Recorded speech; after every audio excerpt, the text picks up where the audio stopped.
साथियों, मैं डॉक्टर प्रतिमा खुशिया, सह आचार्य संस्कृत बाबू शोभाराम राजकीय कला महाविद्यालय अलवर। आज हम बीए द्वितीय वर्ष के द्वितीय पत्र में जो अभिज्ञान शाकुंतलम नामक नाटक है उसके पंचम अंक का अध्ययन करेंगे। उसके 8 श्लोकों तक हम अध्ययन कर चुके हैं कि किस प्रकार से राजा हंसपदिका के गीत को सुनकर के व्यग्र हो जाता है। महर्षि कर्ण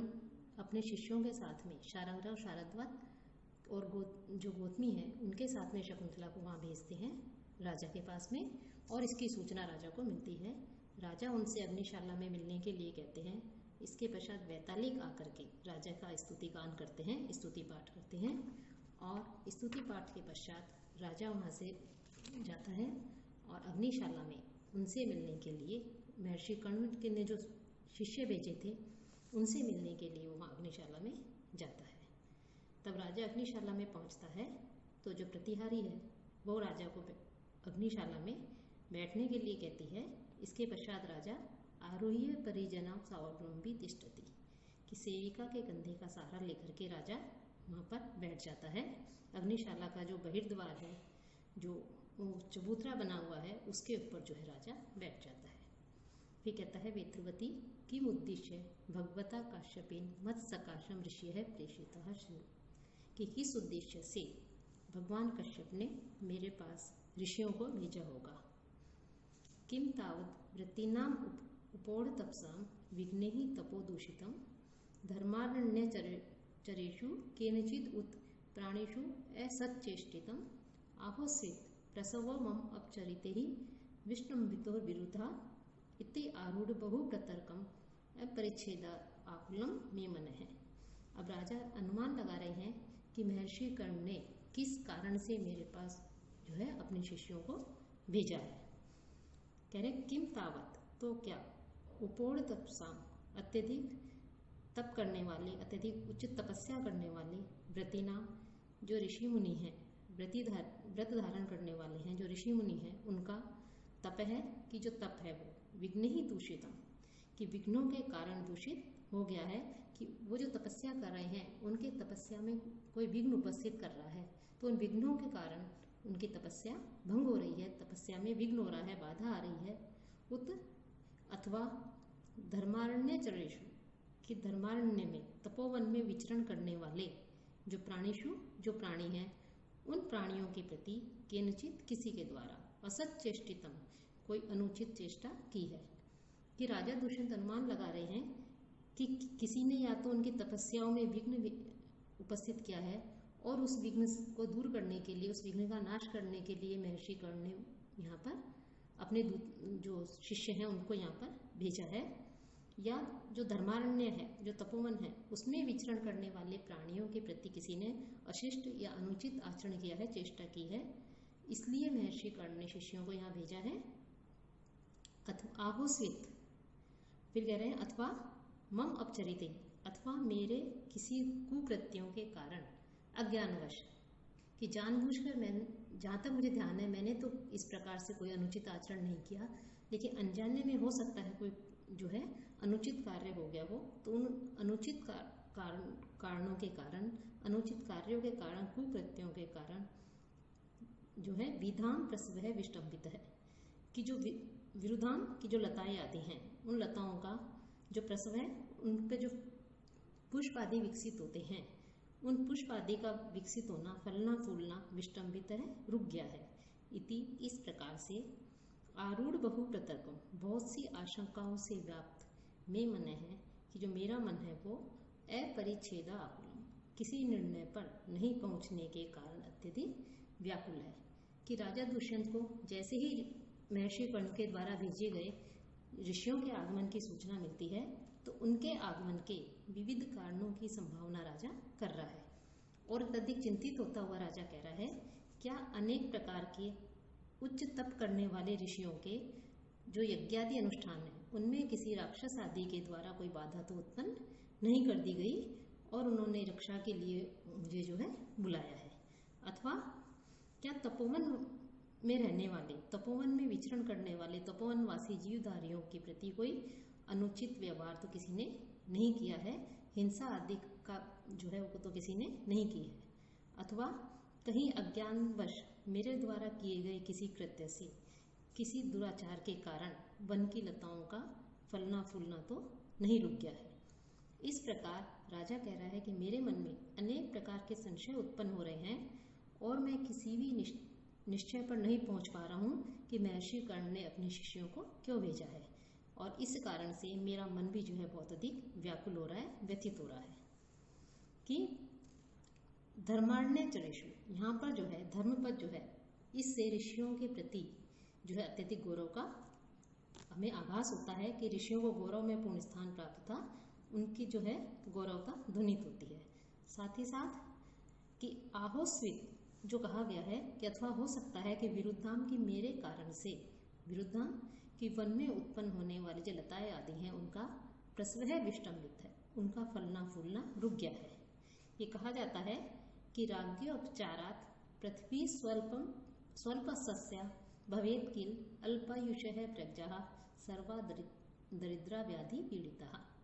कि राजा जो है, यदि राजा अपचारी हो, यदि राजा जो है नीति विरुद्ध धर्म विरुद्ध कार्य करने वाला हो, तो उसका असर जो है, उसका प्रभाव जो है प्रजा पर भी पड़ता है, खेती आदि पर भी, अन्न आदि पर भी पड़ता है। तो हो सकता है राजा कह रहा है कि मैंने इस प्रकार का कोई कार्य किया हो जिसके कारण से वन में उगने वाली जो लताएं आदि हैं, जो फल फूल आदि उन पर खिलने वाले हैं, वो सब रुक गए हो। कि ये हो सकता है इसके कारण से ही महर्षि कर्ण ने इन शिष्यों को जो है मेरे पास भेजा है। तो राजा जैसा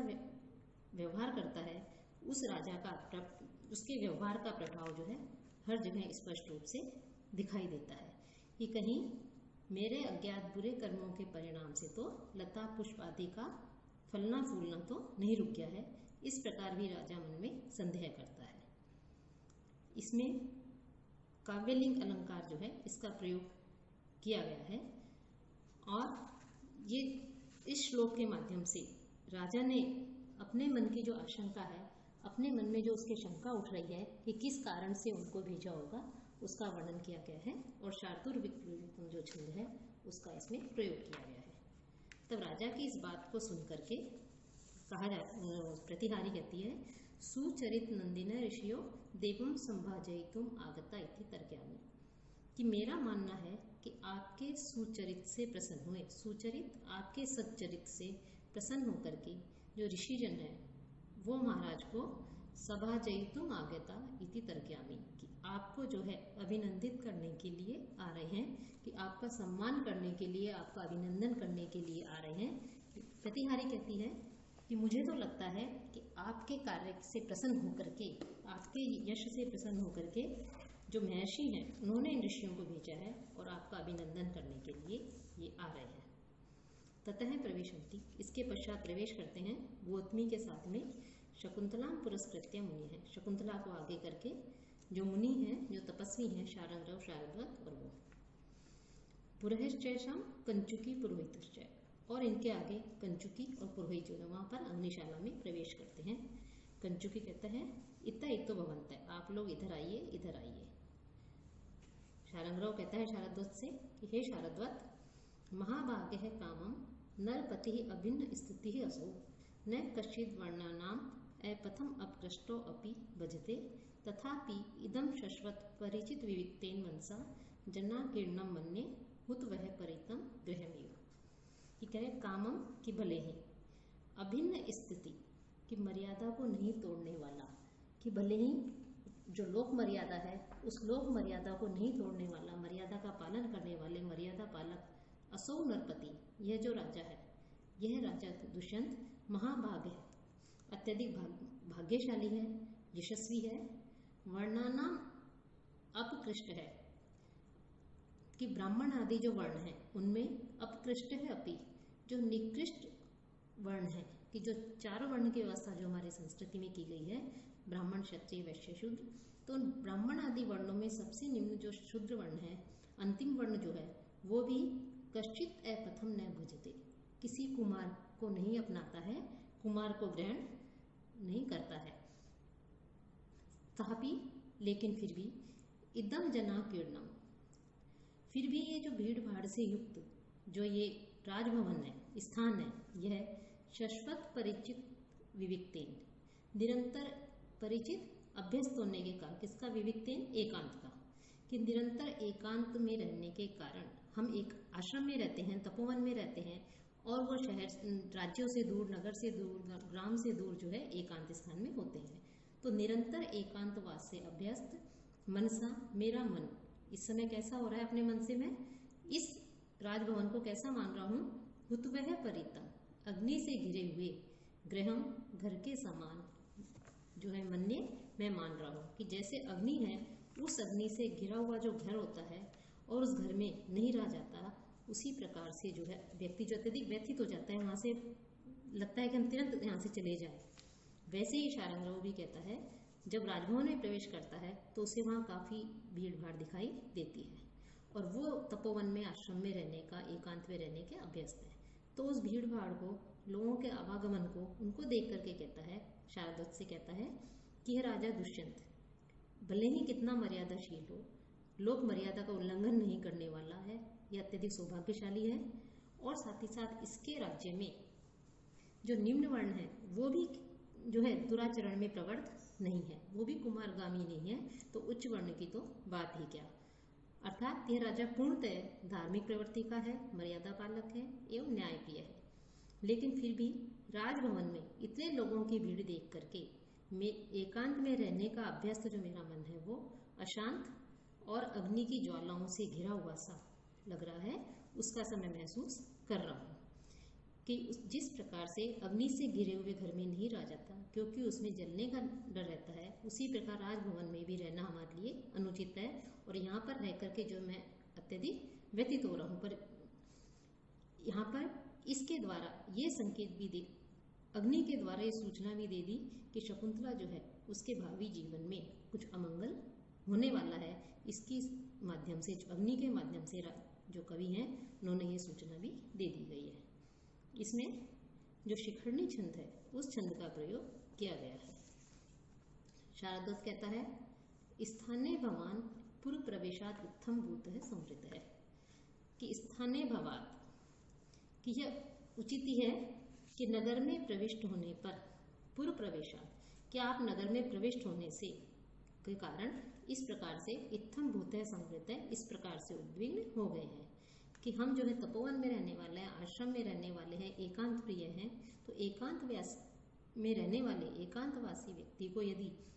भीड़ के बीच में, लोगों के बीच में, जनाकीर्ण जो स्थान है वहाँ पर यदि वो आ जाए तो उससे बेचैनी होने लगती है, वो व्यग्र हो जाता है। उसी प्रकार से कह रहे हैं कि हम एकांतवासी हैं, तो एकांतवासी व्यक्ति को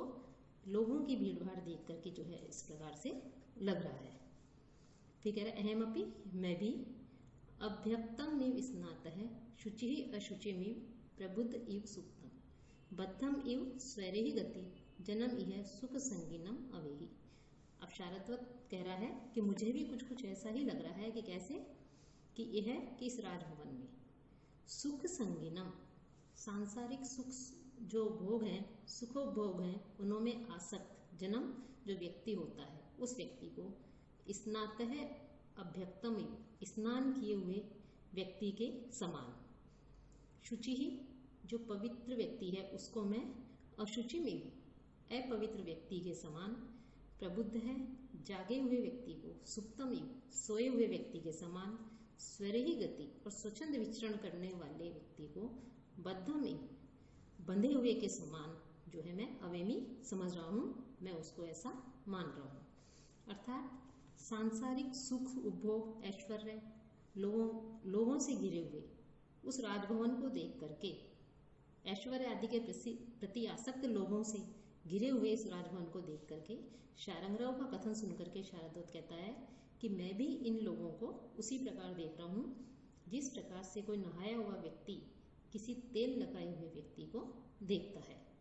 और जिस प्रकार पवित्र व्यक्ति किसी अपवित्र व्यक्ति को देखता है,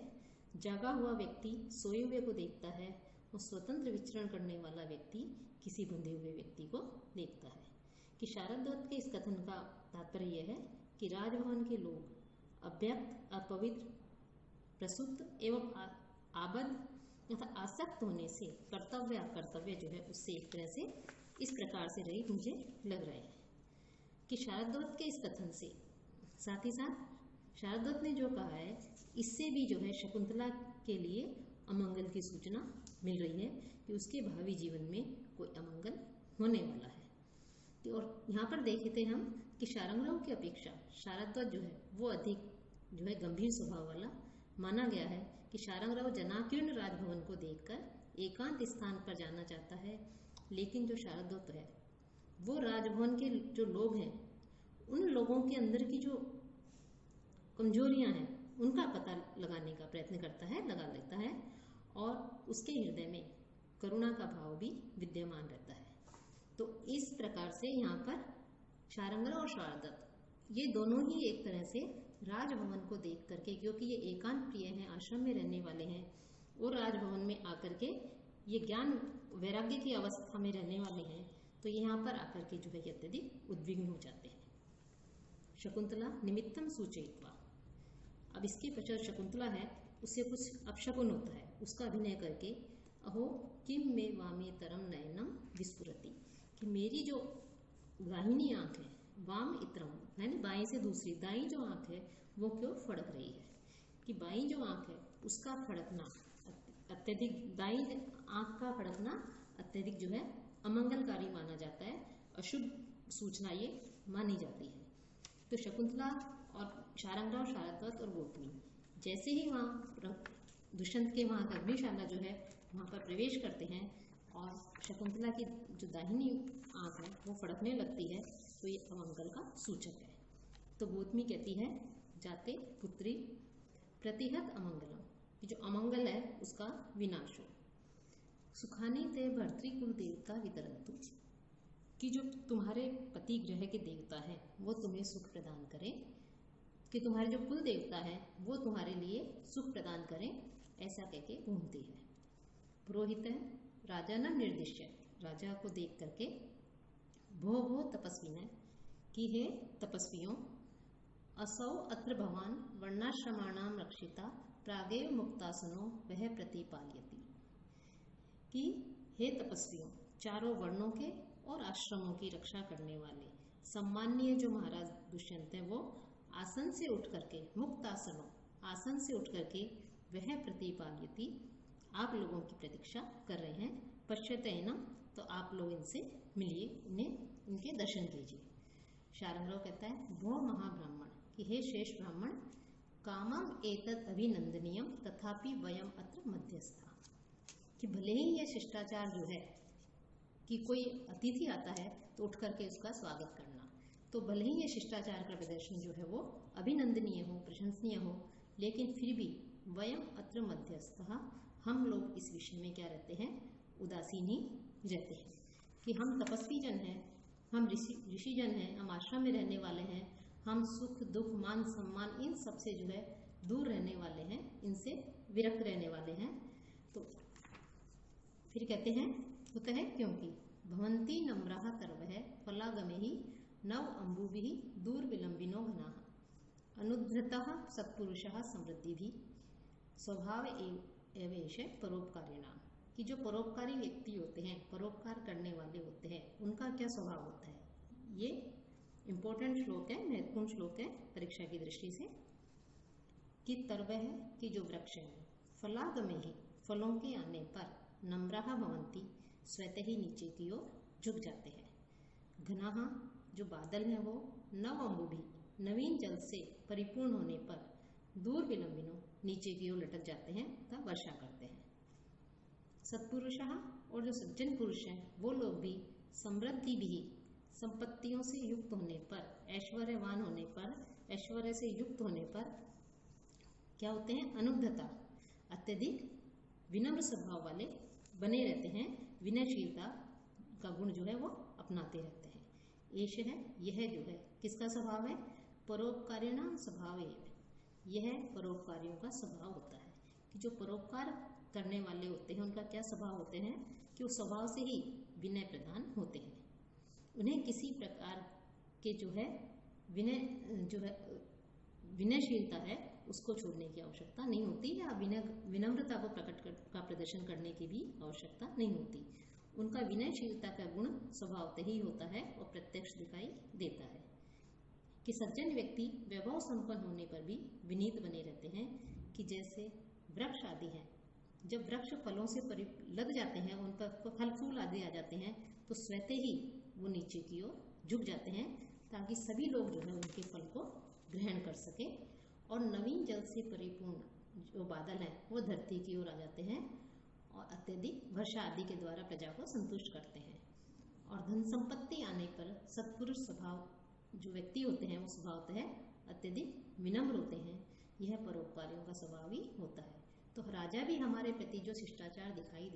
दिखा रहे हैं, यह इनकी स्वाभाविक विनम्रता का ही परिचायक है। लेकिन हम जो है सांसारिक भावों से विमुख रहने वाले हैं, हम लोगों के लिए इस प्रकार के शिष्टाचार का कोई विशेष महत्व नहीं रहता है। हम सुख दुख राग द्वेष मोह माया इन सब से जो है दूर रहने वाले हैं। इसमें वंशस्थ जो छंद है उसका प्रयोग किया गया है। तब प्रतिहारी कहती महाराज, देव प्रसन्न मुख वर्णा दृश्यन्ते, कि ऋषिजन जो है अत्यधिक प्रसन्न दिखाई दे रहे हैं। कि इससे पहले राजा दुष्यंत जो है मन में आशंका करते हैं कि किस कारण से महर्षि कर्ण ने इनको भेजा होगा, अनेक प्रकार के अनुमान लगाते हैं। लेकिन उनके प्रसन्न मुख को देख करके प्रतिहारी कहती है कि ऋषिजन प्रसन्न मुख वाले दिखाई दे रहे हैं,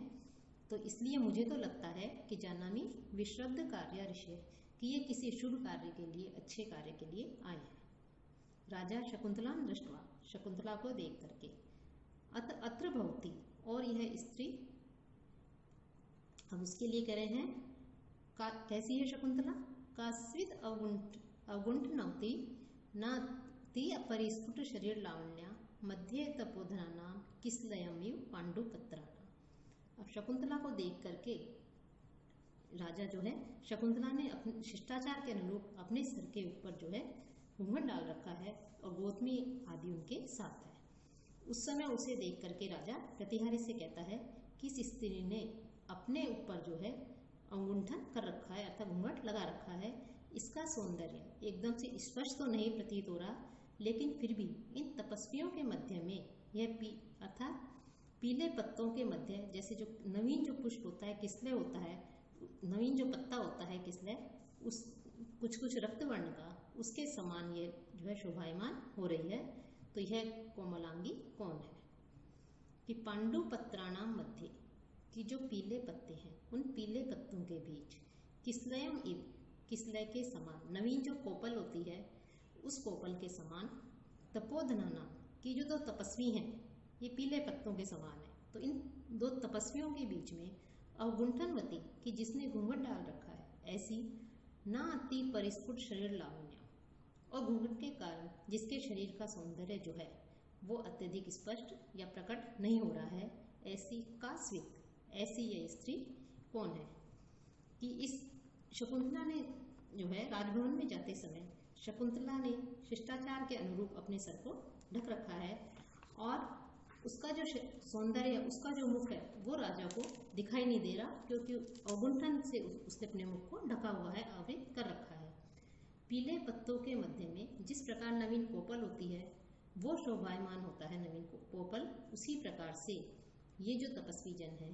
इन तपस्वियों के मध्य में शकुंतला की शोभा भी कुछ इसी प्रकार से दिखाई दे रही है, इसी प्रकार से उसकी शोभा प्रकट हो रही है। प्रतिहारी कहती है, देव कुतूहल गर्भ है प्रहितो न में तर्क है प्रसरती, कि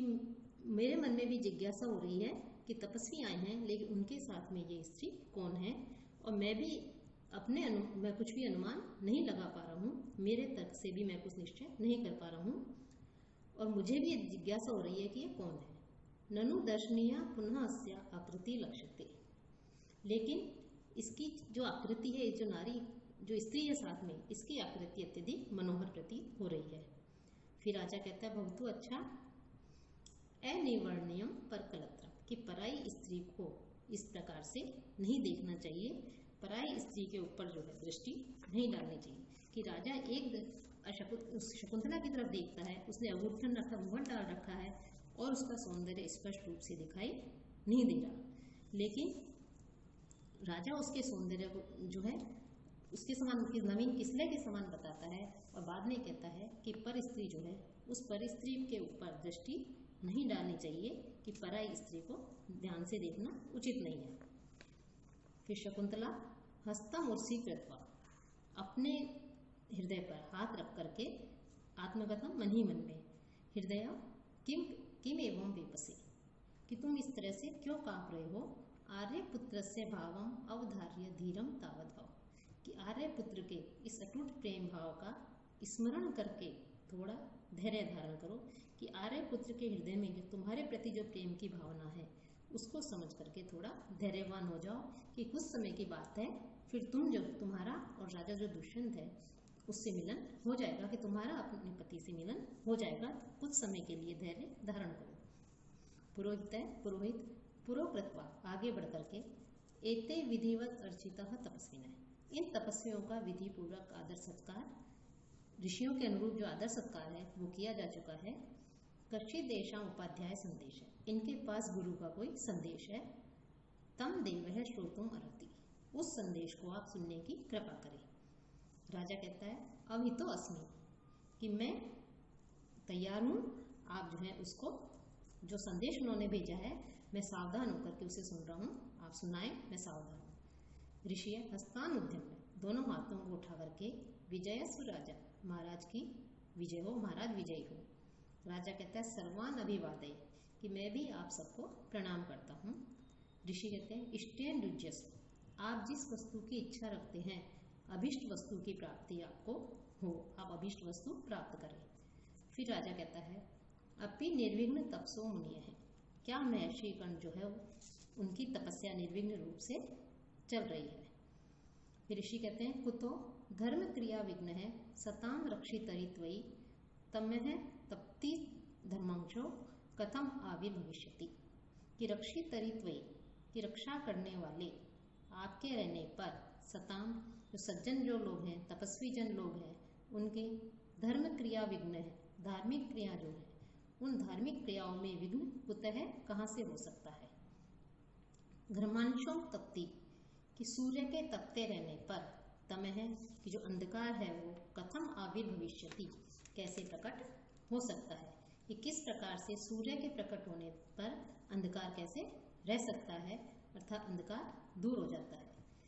कि राजा जब उनसे पूछते हैं कि क्या महर्षि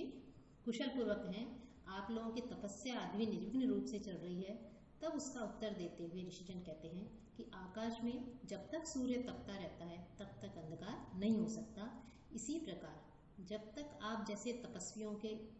रक्षक विद्यमान हैं, आप तपस्वियों की रक्षा करने वाले हैं, आप जैसे महान प्रतापी राजा विद्यमान हैं, तब तक हमारे जो धार्मिक क्रियाएं हैं, यज्ञ अनुष्ठान पूजा पाठ आदि, उनमें विघ्न नहीं हो ही नहीं सकता। कि ऋषि जनों के कहने का आशय यह है कि आप अपने राज्य का, अपनी प्रजा का भली भांति पालन करते हैं, सारे आश्रम वासियों की रक्षा करते हैं। इस कारण राज्य में सभी व्यक्ति जो है सत्पुरुषों का आचरण करते हैं, कि धार्मिक क्रियाओं में किसी प्रकार का भी विघ्न उपस्थित होने की कोई संभावना नहीं रहती, क्योंकि परम तेजस्वी सूर्य जो है उसके तपते रहने पर अंधकार का लेश मात्र भी जो है शेष नहीं रहता। उसी प्रकार आप जैसे राजा के, महाप्रतापी राजा के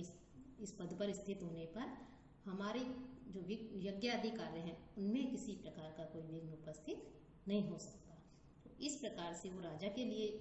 बता रहे हैं कि किस प्रकार से राजा का प्रथम कर्तव्य है प्रजा की रक्षा करना। तो यहाँ जो कालिदास हैं कवि, उन्होंने राज्य की जो शासन व्यवस्था है उसका आदर्श रूप उपस्थित किया है, कि राजा जो है उसका सबसे पहला कर्तव्य है प्रजा अर्थात राज्य में रहने वाले लोगों की हर तरह से रक्षा करना, कोई विघ्न आए तो उनके विघ्नों को दूर करना और सबको सन्मार्ग पर लगाना। तो इसका जो है यहाँ पर संकेत दिया गया है कि किस प्रकार से राजा दुष्यंत का राज्य जो है निर्विघ्न रूप से चल रहा है। उनके जो है प्रजा जो है अपने अपने कर्तव्यों का पालन कर रही है और उनके राज्य में किसी भी प्रकार का अनाचार, दुराचार या कोई विघ्न किसी प्रकार का नहीं है, निर्विघ्नता पूर्वक उनके कार्य चल रहे हैं। राजा कहता है अर्थवान खलु में राज शब्द है, कि मेरा जो राजा शब्द है यह वस्तुतः सार्थक है, कि इस प्रकार से मैं प्रसन्न हुआ कि आपके कार्य निर्विघ्न रूप से चल रहे हैं और तो इसलिए ये राजा शब्द जो है ये वास्तव में सार्थक है। अतः भगवान लोक का अनुग्रह है कुशली का शब्द है कि महर्षि कर्ण विश्व कल्याण के लिए कुशल तो हैं। शारंगराव कहता है स्वाधीन कुशला सिद्धि मंत है कि सिद्धि प्राप्त जो लोग होते हैं, सिद्धियों से संपन्न जो लोग होते हैं, उनका सकुशल होना तो उनके अधीन होता है। तो महर्षि कर्ण तो सिद्धि प्राप्त हैं, सिद्धि कुशल हैं, तो उनकी कुशलता स्वयं उनके अपने हाथ में है। स भवंतम अनामय प्रश्नम पूर्वकम इदम आहे। उन्होंने अपनी आपकी आरोग्यता का प्रश्न पूछते हुए आपसे यह कहा है कि उन्होंने सबसे पहले कहा है कि आपकी आरोग्यता के विषय में पूछा जाए कि आप कैसे हैं। उसके पश्चात वो फिर कहते हैं कि आपसे कहने के लिए कहा है। राजा कहता है किम आज्ञा पैती भगवान, कि महर्षि जो कर्ण है, भगवान जो कर्ण है, उन्होंने क्या आज्ञा दी है कि सिद्धि। शारंगराव कहता है कि सिद्धियों से संपन्न जनों का सकुशल होना तो उनके अधीन होता है। उसी प्रकार से महर्षि कर्ण जो है उन्हीं के अधीन है कि वो कुशल पूर्वक हैं। उन्होंने आपकी निरोगता का प्रश्न पूछने के लिए कहा है, साथ ही साथ आपसे ये भी कहा है। तब राजा कहता है कि उन्होंने क्या आज्ञा दी है। अब हम अगले व्याख्यान में इससे आगे